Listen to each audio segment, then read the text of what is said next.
Ensemble, défendons la patrie et gagnons cette guerre insensée du M23, appuyée par l'armée rwandaise.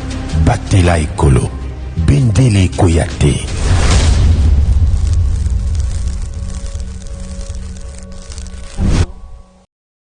Debout Congolais, unis par le sang, unis dans l'effort pour l'indépendance.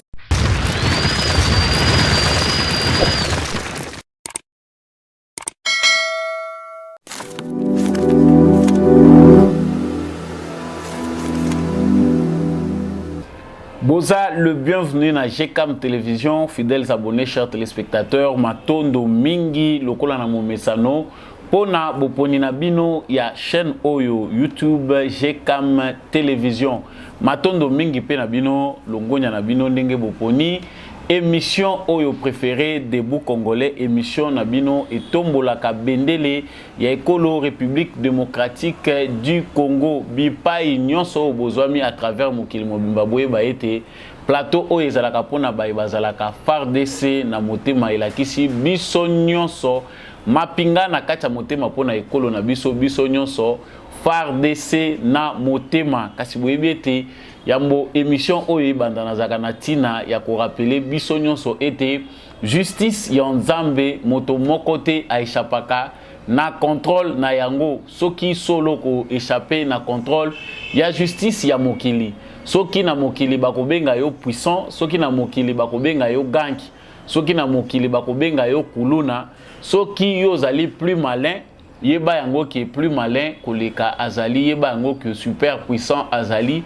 yeba yango que liso o emonaka koleka miso ya bato ezali soki o dribbler biso nzambe ba dribblaka yete c'est-à-dire nyonso biso to salaka ezana d'une manière ou d'une autre ndenge o biso to kofutela yango soki o kosala mabe o kanti biso to moniote yeba o kofuta bana na yo ba kofuta.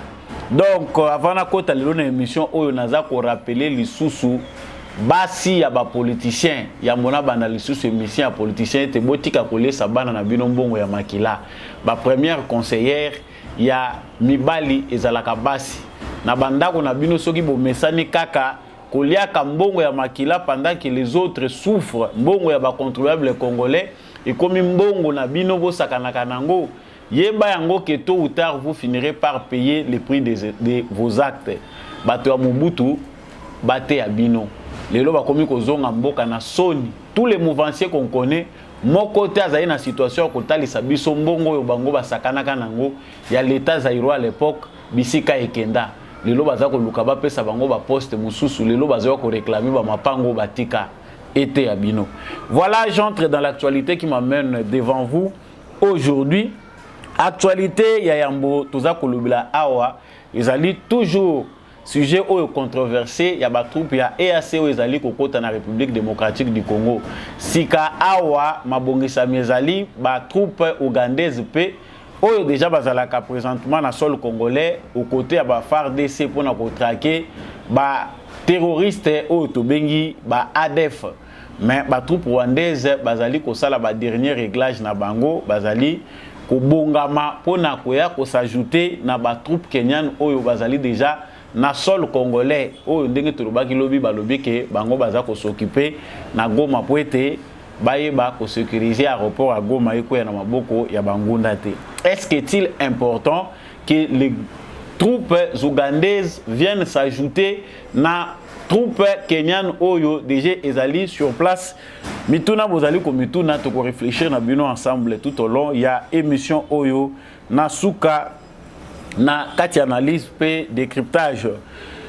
Sango mi balé ezali to ko lobela facilitateur ya paix makambo ya EAC communauté des États de l'Afrique de l'Est ba facilitateur Uhuru Kenyatta asili bongo ko lobela ete na lisolo esangisa kiena président ya Rwanda o biso na ngamu na biso toyebi kaza terroriste Paul Kagame basili bongo kolobake bayokanaki na ye poete a convaincre ba M23 ba bima na sol congolais ba se retirer na ba zone nyonso bango bazali ko occuper et puis Kagame pe rassurer ki solo été ako benga bango ayebisa bango ba se retirer ezali façon ya ko endormir ba congolais to ezali solo je o ezali ko sale menacer na sepona ko faire retirer M23 ndenge et salemaki na mikolo elekaka ndenge M23 disparaîtaka. Est-ce que ezali possible que M23 à Longwa na sol congolais à se retrouver na Rwanda sans qu'il y ait encore d'autres affrontements? Wana peto kolobelango toujours na kati ya émission oyo. Toujours na basango na biso chef ya protocole d'état ya gouvernement à Nord Kivu. Gouverneur à Nord Kivu a arrêté pour complicité avec les M23. Il s'agit de M. Blaise Kavungera. Ye azali wana na poste na ye depuis 10 ans. Azali suspecté d'être en connivence na ba M23. Ye muto communikaka ba position nyonso ya gouverneur militaire. Wana pe ezali sangoto kolobela toujours na katia émission oyo toko kende pe na front oyeba lelo eza koleka ndenge nini na kati ya front na yebi ke eza ba tante na bino bolingaka boyeba makambo eza koleka na front FARDC na biso aza ko se comporter ndenge nini en quelques lignes na ba précision toko pesa bino nini eza koleka na front sango mususu ezali sango oyo toko vérifier toko za natin ko yeba yango balobi bateau militaire moko ekozala disponible ba ko livrer yango na armée congolaise d'ici la fin de l'année, d'ici décembre, bako livrer bateau wana selon ba source bazako lobake ezalaki esombamaki na équipe ya président Félix Tshisekedi depuis année 2020. Mais pourquoi livraison nango est tardée? Ce que ça sango to bango pe na kati ya émission oyo. Parenthèse ya émission na biso to kolobela Gentini Ngobila gouverneur ya ville ya Kinshasa. Waneza parenthèse toko suki sanango émission OEP toko lobela pe bandeko na biso ya Inafek ya feu Kyungu wa Kumwanza Inafek bandeko ya Inafek batu ebele baza kolela na kombo na bino na Lubumbashi makambo za kosala eza yango te toko lobela ngo na parenthèse na émission oyo. Encore une fois de plus Samba Olonga apesibino matondo ndenge boponi chaîne OGCAM télévision ozo soutenir FARDC depuis quelle ville comment yango na commentaire na yo biso nyonso tozali FARDC na motema soki pe zambala no liboso ozo rejoindre émission au début congolais awa tosala ndenge nini abonnez-vous pour être membre effectif de début congolais oui ba ko tombola ebende tope bendele ya ekolo na biso Congo bisika nyonso yo ozwami à travers émission Debout Congolais ko bosana te ko partager à la fin ya émission oyo soki olandia ngo malamu bato baza ko luka kombo ya mobima Samba Olonga eza na se ya etando na yo Justice Mochame sous ezali vrai nom. Appelez le numéro en bas de votre écran en cas de suggestion, en cas de soutien pour l'émission Debout Congolais.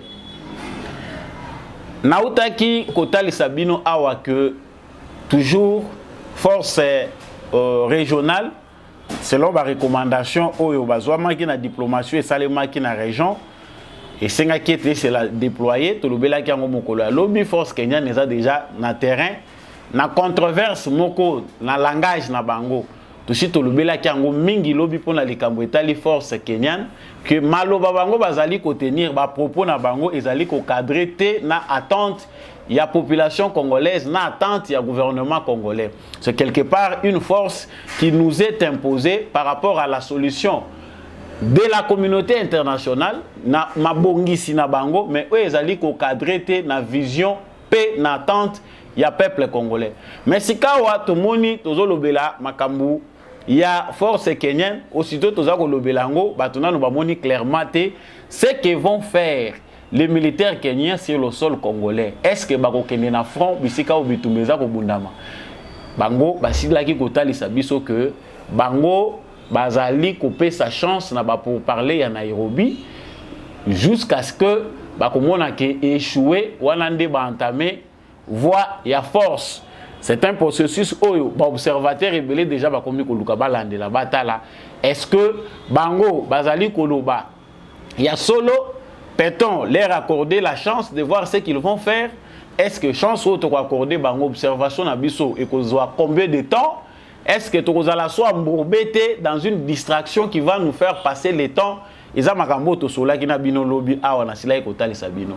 Mais oyo to lengi to loba sikawa ezali likambo etali force ougandaise ba troupe ougandaise bango pe balingi baya en contribution na force régionale selon la recommandation à Nairobi.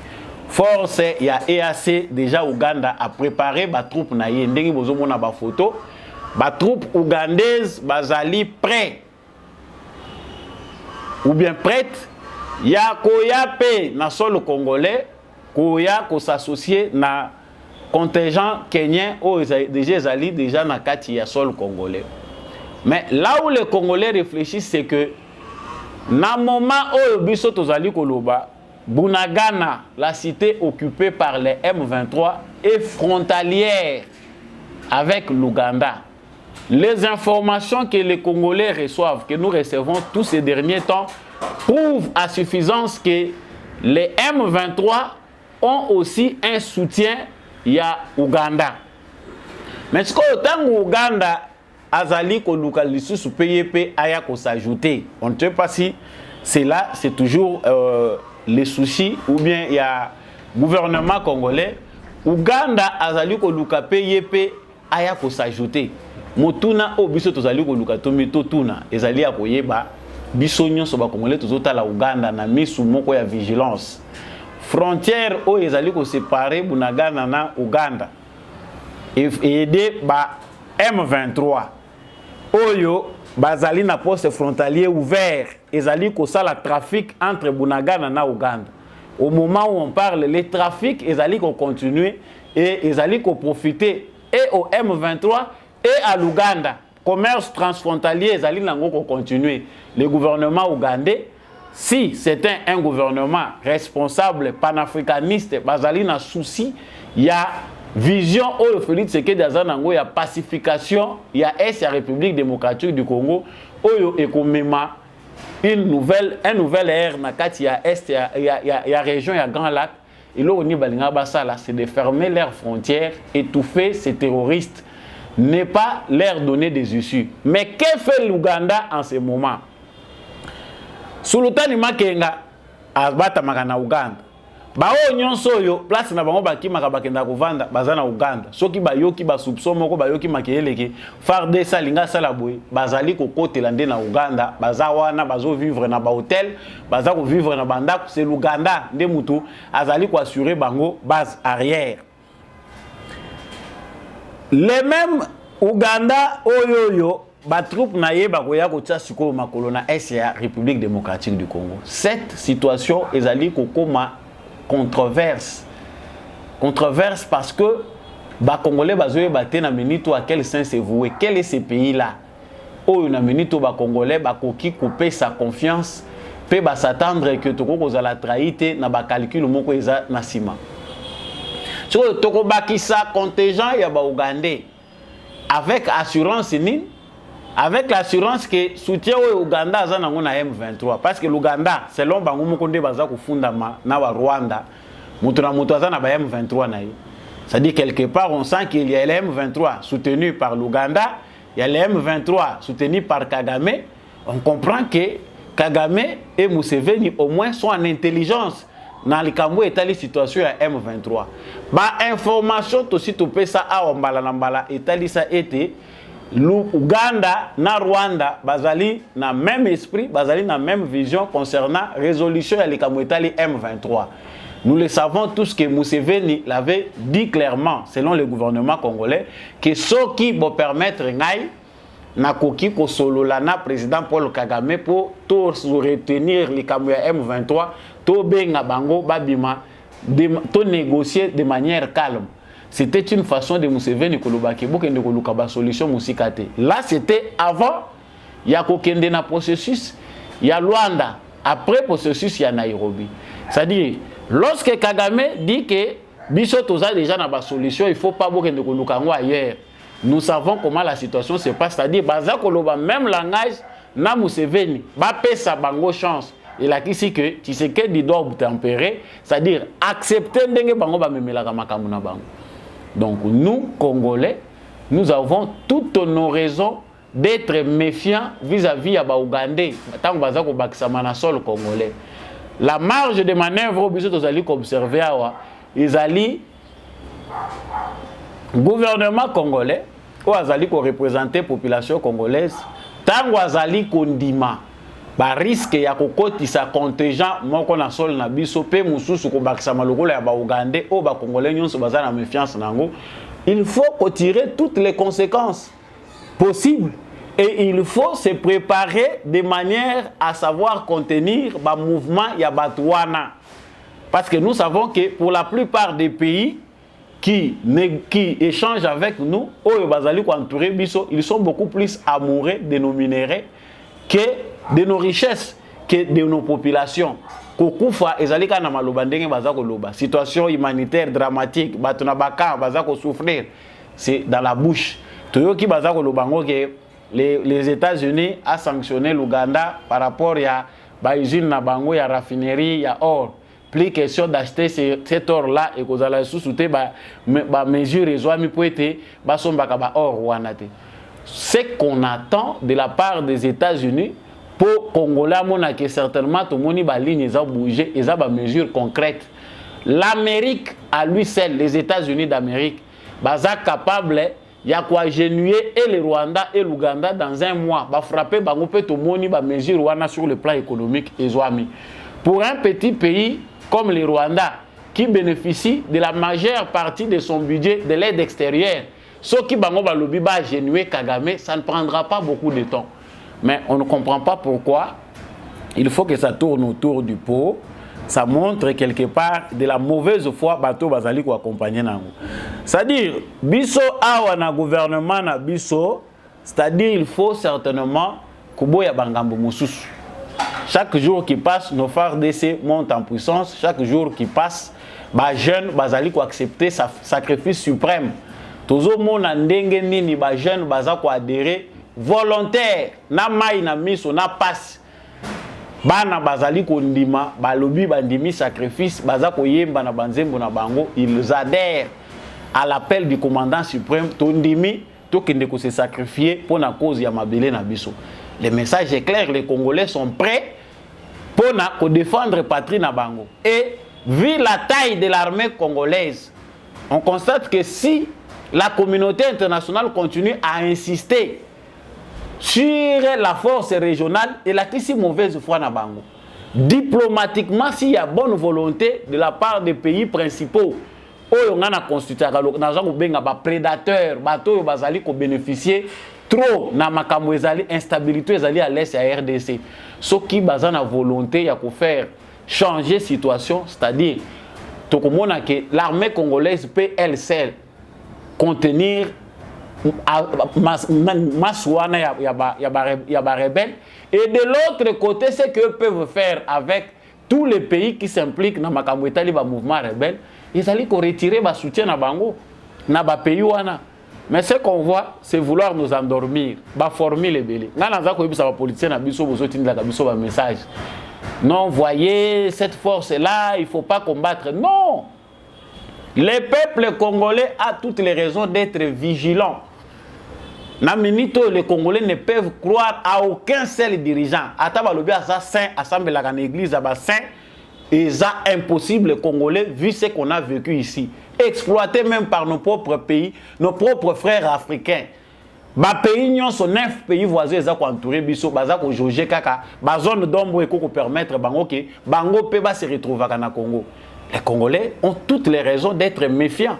Donc le babazo télémé la force régionale baza ko télémé la ngote photo fongola lisu le kolo ya lisu. Les endroits où bango baza ko luka ko occuper, ce sont des endroits oyo FARDC na biso ba militaire na biso, il faut dorénavant toutes les frontières wana malléables ba militaire na biso ba occupaka yango. Il n'y a pas un militaire où il y a vraiment un sengo qui a coupé dans le sol congolais parce qu'il y a une cause juste. Vraiment, je ne crois pas. Et ça, un militaire, mon côté étranger, à cause de la fierté, à coupé dans le sol congolais. Je pense que là où ça sera chaud, au Komona Bango Kunate, la MONUSCO, ils allaient dans le système des Nations Unies, qui censé protéger les civils. Bazako kima bazoke de bisika ba minéraux zali. Bazako kende bisika makamuso ezali. Bisika bazo ma population bazoko tia makoloté. Vous trouvez en dessous des populations civiles à quelques kilomètres na bisika base ya ONU ezali. Nani militaire wana kozana sengoye aya ata lati tenu yango ya kokufa na mboka bapaya pona likambo ba congolais. Ça veut dire makambo na biso etali biso moko. Face à la force ougandaise, en tout cas, notre gouvernement doit redoubler d'efforts sur le plan diplomatique pour déjouer complot oyo et keyaka ba force oyo yaka na basol pour l'éternité. Na lobaki ngo lobiawa makambo ya ONU et zubiso des décennies. Le souci de l'ONU, comme ils ont déjà dirigé par la mafia, c'est d'encore pérenniser davantage le système Nabango. L'ONU va parrainer, l'ONU va faire ceci. Certainement, l'ONU a la colère et a cassé le souci à Congolais. Les trentaines de morts, Oyo, Bakoufaki na Congo, c'est-à-dire sans Wanana et Lobisi, Onusien bien été. On pensait que lorsque les Congolais vont mourir, l'ONU va automatiquement prendre des décisions énergiques. La preuve année, quand on a na plateau à debout congolais, ils ont voulu que Batika Congolais na distraction pour babanda les sous qu'on manœuvrer tout autour. Jusqu'aujourd'hui, tout ça causé là. Ma conclusion, il y a un assassinat parce que les arbitraires. Oyo oni absala qui na sol congolais tout ça comme on a yangote. Que notre gouvernement puisse aussi adopter la température congolaise. À un certain moment, bon sens au bureau au kanisa comme la makambo. De manière pacifique et diplomatie, nous suivons une procédure. Des fois, il faut lâcher.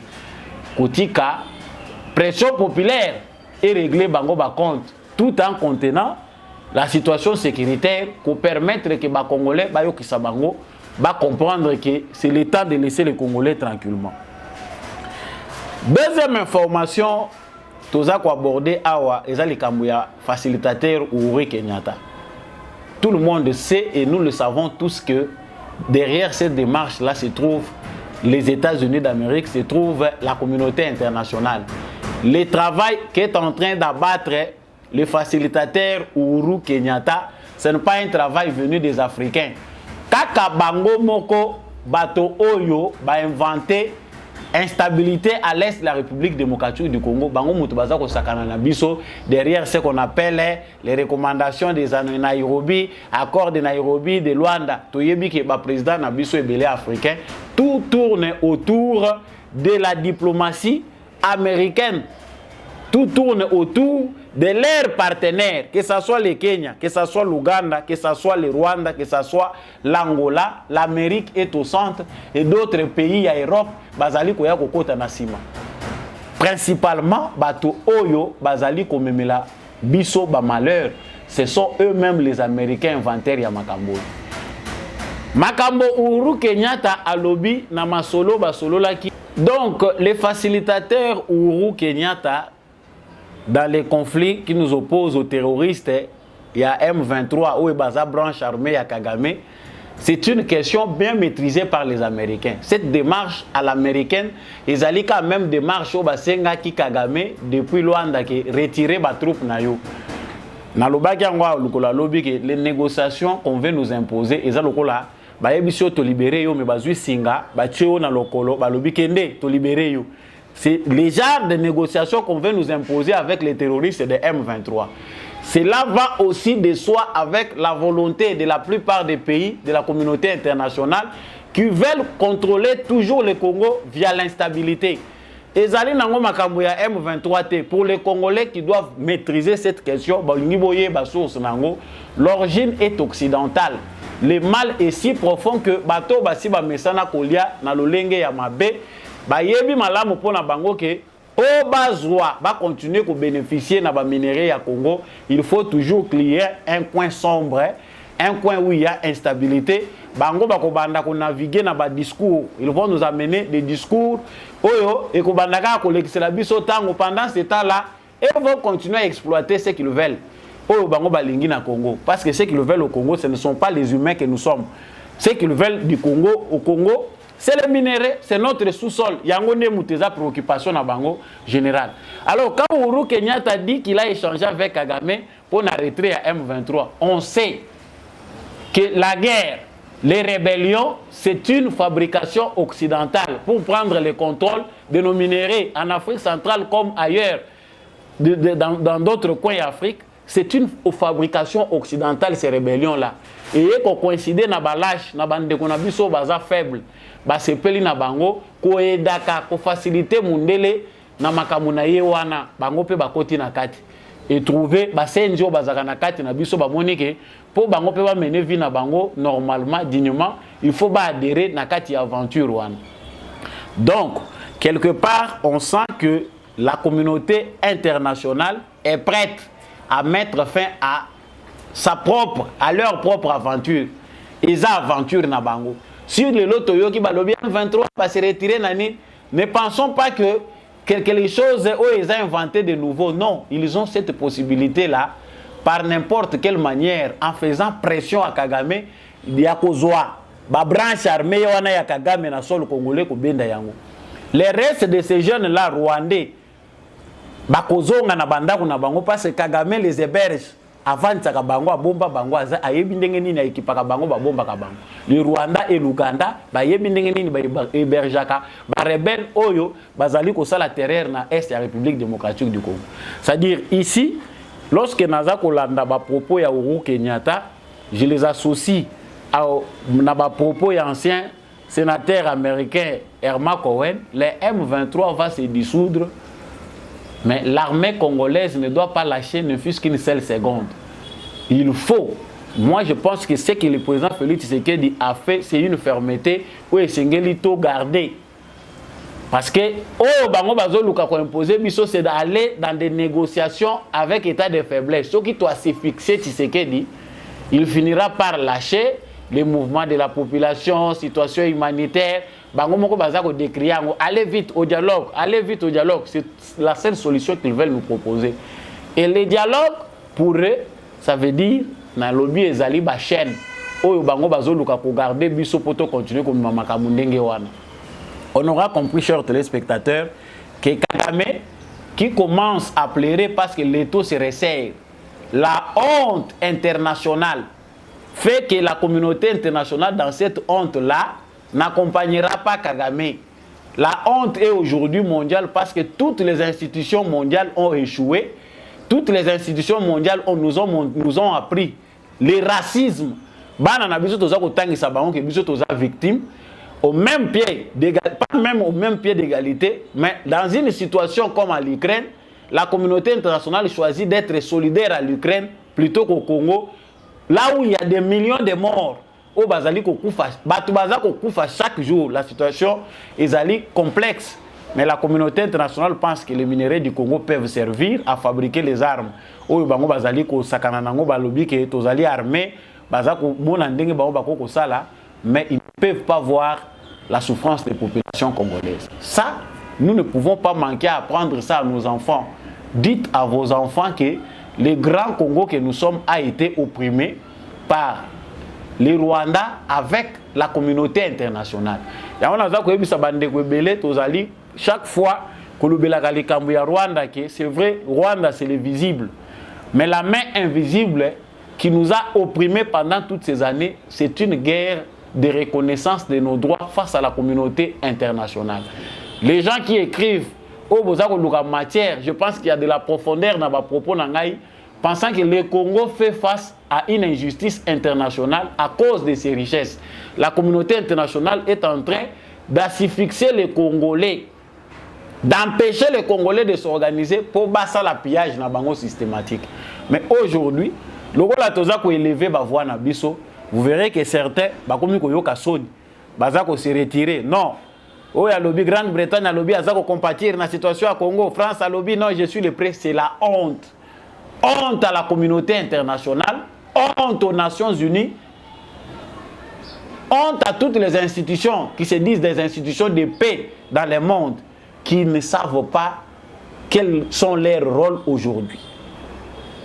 Donc, Maloba Uhuru Kenyatta, dans les prochains jours qui viennent, parce que l'armée congolaise option est levée dans le gouvernement congolais à Kobanda ko frapper M23 ils ont option malam.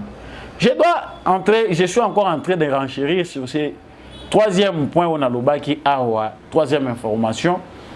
Il y a ndeko na biso oyo soki tokobenga ye ndoki na biso to pe ndeko na biso Blaise Kavunga soki Kavungera le chef de protocole du gouverneur militaire nakanisi ndeko wana boza komona selon asali 10 ans na gouvernorat ya Nord Kivu. Moi ça me pousse beaucoup à réfléchir parce que tozwa ka ba information ya ba gouverneur civil oyo ndenge bazala ki impliqué na kati ya mafia na ba mouvement rebelle. Ndeko baza ko accuser nini, c'est-à-dire il est en communication avec ba élément ya M23. Position nyonso gouverneur militaire ba photo mususu oyo ba mouvement rebelle ba publiaka na ba réseaux sociaux ya gouverneur militaire eza ko wute pa inayi. Balandeli ba tie maboko ba trouver qu'il est en communication avec ba élément ya M23. C'est-à-dire il n'est pas le seul. Dans plusieurs provinces où tous allez vivre makamwana, plusieurs localités où ils tombent facilement dans maboko ya banguna, les informateurs, les Congolais qui ont accepté bandima na bango, ba jouer à jeu à ennemi. Tant baza au panzango chaque jour bazolo ba quitter les groupes armés. On a des députés, des mouvements citoyens, on a des jeunes qui servent Kagame. Il y a un temps que changer de stratégie face aux ennemis internes. Parce que le pire ennemi des Congolais est Congolais. Mouto yazo détruire les Congolais aza na kati. Il y a chez les Kasaïe là où on dit que nyama oya liaka lidesu azalaka na kati ya lidesu wana abota makana kati. Lidesu eza nango mobimba mais okomona kaka nyama bota mi na kati lidesu poli. Le mal est profond mais le pire c'est que pendant que nous cherchons à nous organiser, nos propres frères, parce qu'à cause de l'infiltration, on ne sait pas distinguer qui est congolais, qui ne l'est pas. Quand on a dit que c'est juste. Qui est congolais, qui ne l'est pas. Nani a commis congolais par adoption, nani a commis congolais par naturalisation. Ça, c'est comme si Batumoussou est allé pour se pélisser à Bangote. Ce qui n'a pas s'attaquer à les leaders politiques, soyez juste, juste. Y a-t-il un opposant qui peut réclamer l'identification des Congolais? Ils sont tous à classer, à assimiler aux étrangers parce qu'ils ne voient pas l'intérêt qu'il y a d'identifier tous les Congolais, les recensements général. Qu'est-ce qui prouve que Blaise Kavungera est réellement Congolais? Ce qui a sala makambu ya boy. Ce qui est azako négocier na ba mouvement rebelle pour baya ko Zouagoma, baya ko kota na kati ya province na ye, bisika bakunda mutolo na ye, bisika tata na ye, maman na ye bako kone bazalaki. Qu'est-ce qui prouve qu'il est Congolais? La vraie sorcellerie aujourd'hui à l'africaine, elle est congolaise. Pendant qu'un coin est meurtri, il y a des gens qui font calmement leur business. Et ça, on business, il y a 100, il y a makila. Mobile a kendaka zamba ke kotika bibundeli. Moi ça za ko sala batu kazo sala commerce, njoka musala salaka. Eza pe ko chaka na kati ya manyoko na yeto masango na ye, ko chaka minduki ko kende kotika la batu na zamba. Mais il est là la journée. Ye wana pe aza parmi batu baza ko critiquer chef de l'état ke boza ko sala le côté biso toza ko kufa. Les changements que nous voulons tous, ba mentalité na biso, na ba attitude na biso, ezali ko constituer frein na changement wana. Il n'y aura pas de changement en intégralité, il n'y aura pas de changement radical ce qui congolais yemo ko changer té. Avec de telles mentalités, chaque jour chez nous, baza ko kanga traître moko. Il y a même des jeunes qui acceptent d'être payés par un réseau de Rwandais. Désormais, na Kolobango, cet homme d'affaires là rwandais, qui a un réseau de jeunes dans les réseaux sociaux qu'il paye, va défendre l'intérêt à Rwandais na Congo. Que ces jeunes-là, baza kozwa kombo ya ba Congolais pour diffuser des informations. Génocide tutsi, stigmatisation ya ba Congolais, oh ndenge nini bazali ko boma batuti, stigmatisation batuti ke bango nde mutu bazali ko souffrir, bazali ko toucher bango, bazali respecter te. Et il y a des Congolais qui relayent de telles informations. Si vous voyez, vous verrez des gens, pour qu'il y a toute une armée préparée pour ça. Bazana ba réseaux sociaux, ba bandits de défense. Donc une fois que bazo kangaka mutu na bango moko ya réseau, bango parlement na bango, bango justice na bango ya ba réseaux sociaux autozali, bazui relé babandi ko défendre bango. Baza ko kangaye, bakomi ko kanga batu nyonso, baza ko kanga bango pourquoi? Chers Congolais, l'ennemi le plus pire, l'ennemi le plus dangereux est congolais, il est en nous. Si nous Congolais nous sommes unis, nous changeons d'attitude. Bosenjo baza ko bengane la kabiso na bamboke belé. Bokei soki Congolais komi wana ka bo bebisi e ko beba. Baza ko considérer biso biso te ba musu ba komi ko tambola na soni mukili mobimba. C'est pourquoi? C'est parce que attitude na biso, comportement na biso eza dignité. Soki yo lingi mboka na yo te, même soki ko changer nationalité ba ko respecter yo ndenge nini. Oza mo sense, o lingi ko corriger même nzambo akela yo ozo tuna ye pona nini akela yo congolais. Est-ce que yo sala choix pour comme congolais? Aussi longtemps que tokozala ka basenzi, des traîtres comme ça seront parmi nous et tolérés. Honte à sa famille, honte à la famille de ces messieurs, honte à toute sa progéniture, soka zana ban. Que leur papa, leur fils, leur oncle, Ndegonabango, aza traître ya nation. S'il y a des gens dans la rue, il y a des Congolais qui ont contribué pour que des villages entiers tombent entre les mains des rebelles. Si vous avez en prison, et ça passe. Bon, excusez-moi, ceux qui de temps en temps, il faut comprendre que l'air n'est plus aux aventures. Bayebisaki bino ke côté toza ko kende ba traître ba kozala lisusu na esikate ba si ba mettre bino en garde. Le renseignement congolais n'est pas celui qui a été laissé par Joseph Kabila. Même si à un certain niveau ba to pas sentir ngo bozozela anere kanga bino ndenge banda ko kanga bino n'epoka Kabila ba torturer yo ba tcheo soki faire na sima soki ba sali ndenge nini wana comprendre que ça travaille. Les prisons seront remplies avec des traîtres. Mboso Kodi a président de l'Assemblée nationale. Bahati Lukwebo, président du Sénat. Réfléchissez sur la manière de renforcer nos lois hein, sur ces points. Makamwetali traîtrise. Traîtrise les qui n'a qu'à Tiamboka. Lorsqu'il y a trop de traîtres comme ça, ils appellent quelque part faiblesse, ils en ont besoin. C'est que Batouazo Monagatan trahir Bazunga, ils ont le cas facile. Ceux qui t'ont ressuscité peine de mort, tout l'ongoli en un moratoire. Na kanisi que bate belé na Congo, ba mususu ba wakati sa Rwanda, ba ngomoko makolo. Ba mususu a olobanaza sous congolais te na kimi au régime ekomi répressif. Wana toyoki France aye abandi ko misala biso ba vertu à droit de l'homme. Régime ekomi régime moko policier. Wana ba ko banda ko tangisa biso makambo ebele. Mais nous devons adapter nos lois aux situations du moment. Vous aurez tout compris, chers téléspectateurs, Yamingo Ezako Lobate, Aner Salamoussala Nayo, Baza Ebele. Baza Ebele, Nakishasa Pe Bazali. Ils sont nombreux, les collaborateurs du M23, qui veulent que Goma tombe, Bato Balingi, que Bukavu est tombé, pour Bango M23, pour ceux qui M23 à Kangi Goma, ils ont la chance de négocier. Bakabili, c'est Baza Kosala, Bakalkil politique, Ndekuna, Baota l'élection. Non, est-ce que l'unité nationale est aussi bas quand vous vous attaquez aux autres? Quand toi tu te sens concerné aux attaques, l'unité nationale va s'attaquer à toi tu es un traître. Comment appeler l'unité nationale parce que tu es dans une autre logique, une logique où ils allient contre la logique nationale. Tu vois, ça t'a logique balancer appel, yo soko zandoki, appel au balance à unité. Ndoki na kati ya bato, ko se manifester kaka zandoki. Ndoki par contre ko banda ko bunda kaka pona ko nuire na unité wana. Tolobaki situation oyo eza ko leka pe na front, ezali situation oyo esengeli biso total et la malade parce que tu que mitema na biso nyonso eza na front. Na ka soki na ngina lo ba ma front ba musu bebi singa bandaka na front te to soki sa na ma front. Makambo eza ko leka na front ezali ko préoccuper biso nyonso ba congolais ezali ko lakisa vraiment que tozali attaché na o armée na biso azo sala parce que trop c'est trop. Ba congolais ba senzi nde ba tikali na sima na distraction mais na stade biso to komi biso nyonso esengeli toza la mapinga.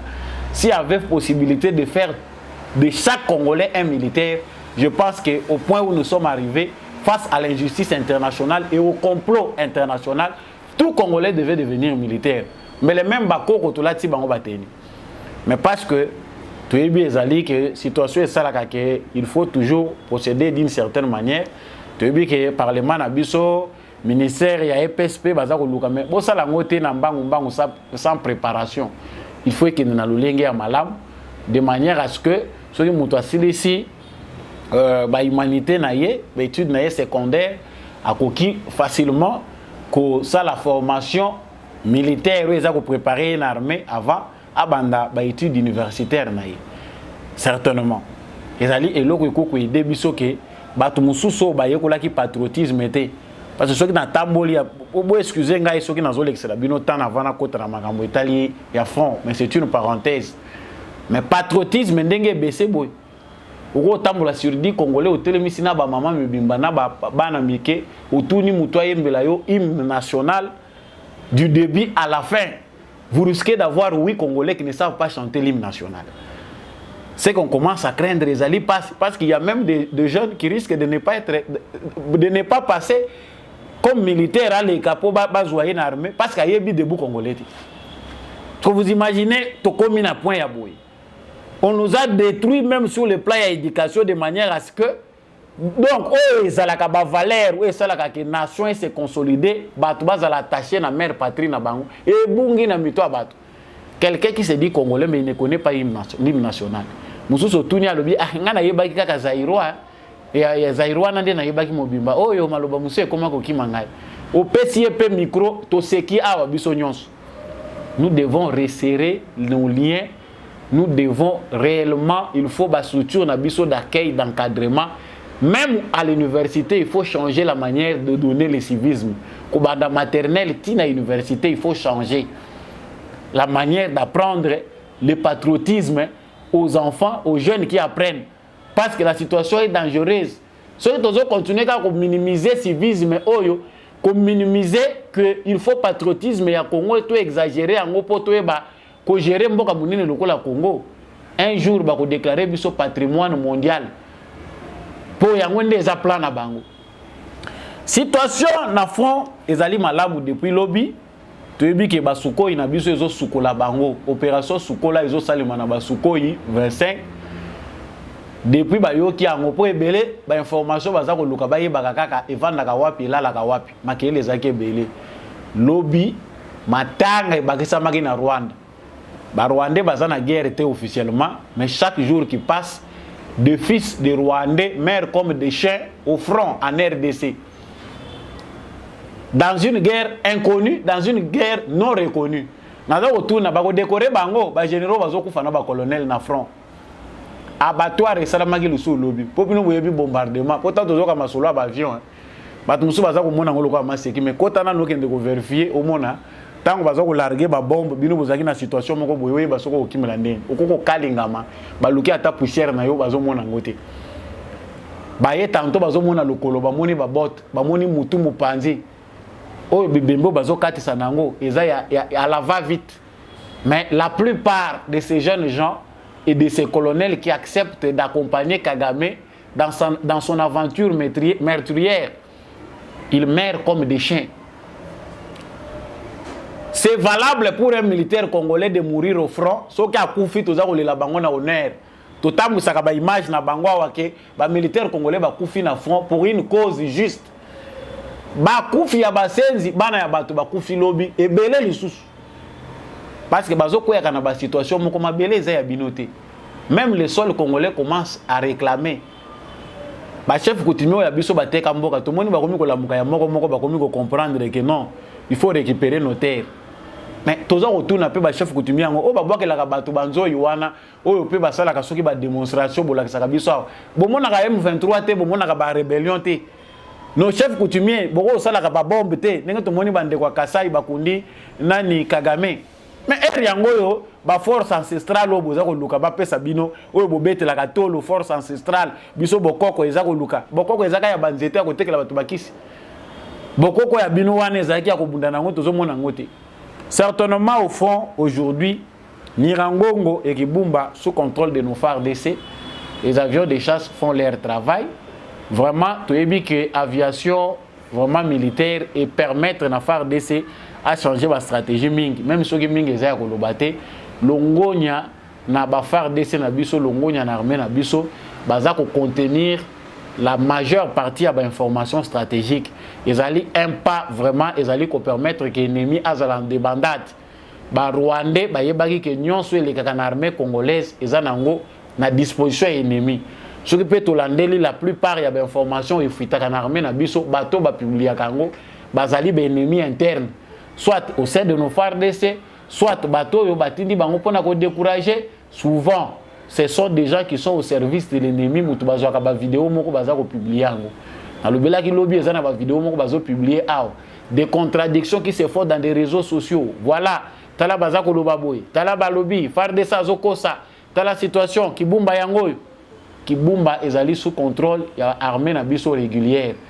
Ba zone nyonso ba village oyo bango ba récupéraki ezali sous contrôle ya armée na biso baza ko avancer. L'information inquiétante est que pont ezali ko relier na Bunagana ezali coupé, to éviter ezali œuvre na bango terroriste, to ezali nini. Mais ce qu'il faut savoir c'est que la surprise générale ezali kozela bango. Bako sa biso na distraction ya ba négociation na ba nini to lobaki que la surprise ezali kozela bango. Si le M23 ne se retire pas, affront ya suka balobaki ezaki gali. Makamuso ezalaka prophétique ozo ka armée congolaise ezo yemba ngo balobi otala bakomi ko luka ba attaquer Kigali. Affront ya suka ezali na Kigali et Kagame n'a pas beaucoup de durée.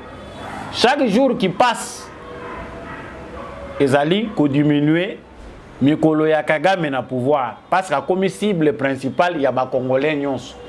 Chaque jour qui passe les Congolais maudissent Paul Kagame. Nebi lokola ya Samelani Makila batubile azoyo kana yango te azomona yeza sans effet.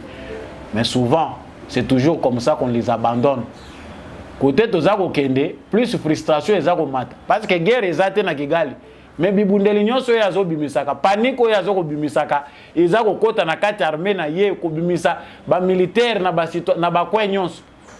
La panique deviendra encore générale. On a dit qu'il y aura une surprise. Et ce qui Kagame a comprendre était que il doit se retirer, se repentir. Ngonga baganga kayangoyo. Kigali tombera, ça ne prendra pas beaucoup de jours. Les Congolais ont beaucoup supporté, c'est un grand territoire. La preuve en est que Batumsu bazako bossa na makambuzo le na Congo à l'est parce que Congo est leki munene. Bokokota bokoti mais ozomo na Congo leki libinoka munene. Mais qui sait? Ce qui commence à Kigali, quand ça va prendre combien de temps? Est-ce que Kagame va résister? Kakanzelo côté là qui yangonzela o yakobimela. Pour ceux qui ne savent pas, Amérique nde tata ya Kagame. Même Amérique, diplomatie na biso ezali ke zwa mwana na yo benda ye mato izonga na ye. Et si Kagame s'entête, kaka ba pare na ye. Yekobandela wapi na Kigali. Lui pense que ce sont des généraux Hutu. Azako ciblé ba généraux Hutu, ou azako mona ke pour naïe la menace ne viendra que de là. Mais même les généraux Tutsi de Kagame continuent à voir la menace, bah, comme il faut comprendre que la menace est comme grave. Parce que maintenant les informations approuvent que Kagame commence à avoir peur même à ses propres frères. Bato ya zobenga batutsi azai komona ke soka tondi si bango na armée, bango nde mutu bako aider. Mais on commence à constater qu'il commence à se méfier même de ses propres frères Tutsi ya komi ko banga bango. Soko bomoni mokonza komi ko banga boyeba ke bokonje sili.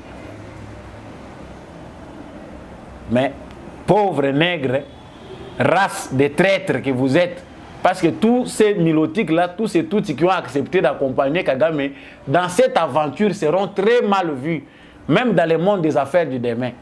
C'est le moment, Binomoko Batutsi, commencez déjà par battre campagne, Yakolongola, parce que tout le monde a loué.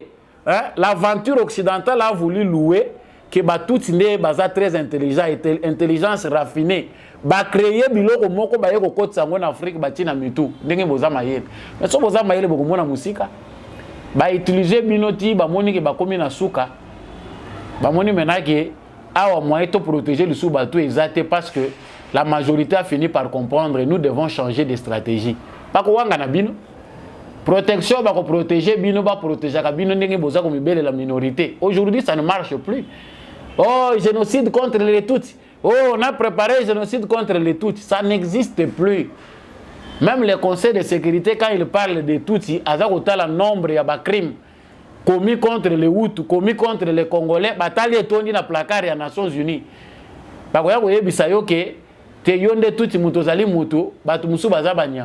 C'est déjà trop tard. Voilà, chers téléspectateurs, pour la front, nous devons savoir que l'armée est toujours en train d'avancer. Il y a une surprise parce que Bibundeli, le dernier rempart. La France, qu'on dit qu'elle est en train de nous empêcher de nous armer. Sonia comme ça la bango parce que nous sommes de l'eau désormais la communauté internationale a se cacher les sous-soutés. Information a beaucoup vérifié, mais on sait que c'est une information. Bateau militaire au France il faut livrer dans Congo. Le 10 décembre, baza ko pesa Bibundeli. Bibundeli à Turquie, Bibundeli à pays belé. Mais la seule chose où etikali ezali balongola embargo na bango wana stratégique au bacha biso parce qu'ils ne reconnaissent pas cet embargo balobi ke tokosi mais balongola yango. Bibundeli ezako wita mukili mobimba. Les solutions en matière d'armement, tant que la peur de la communauté internationale, c'est la colère des Congolais. Ces gens qui ont été longtemps meurtris, tant que Bibundeli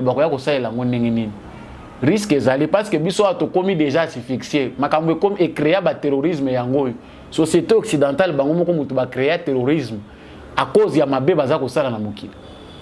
Aujourd'hui, si la communauté internationale nous empêche toujours que tous à l'armée, bazako traîner, bazako mona ngwezo ko ndema seki, tu sais que tu n'arrêteras pas tout. Il y a tout au Congo, il y a possibilité que le Congolais développe d'autres mécanismes pour s'armer de leur manière. Et là, ça sera grave.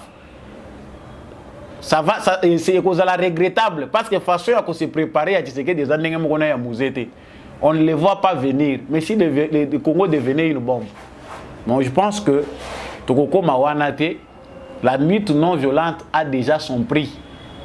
Lutte non violente Oyo, Etienne Tshisekedi Amenaki, Oyo Mwana Naya Zako pérenniser pour que sa leçon en face du monde qu'il est possible avec les stylos et les papiers d'agénuer Batou Oyo Bazako Kanisaki Mando Kinde Mutezako Kamba Mukili. Aujourd'hui, nous avons lancé un défi à la communauté internationale face à son complot qu'ils doivent se retirer. Et nous savons que la raison est dans notre camp et la victoire est dans les camps des Congolais. Voilà, j'arrive à terme de notre émission.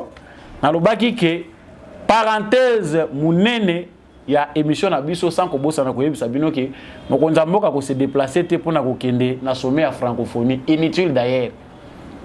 Francophonie, président de la République, à aucun état, déjà comaki. La francophonie ne nous sert à rien. Les pays francophones sont les plus pauvres de l'Afrique. Dites à la France, vous qui êtes en France, que francophonie est déjà à recouf.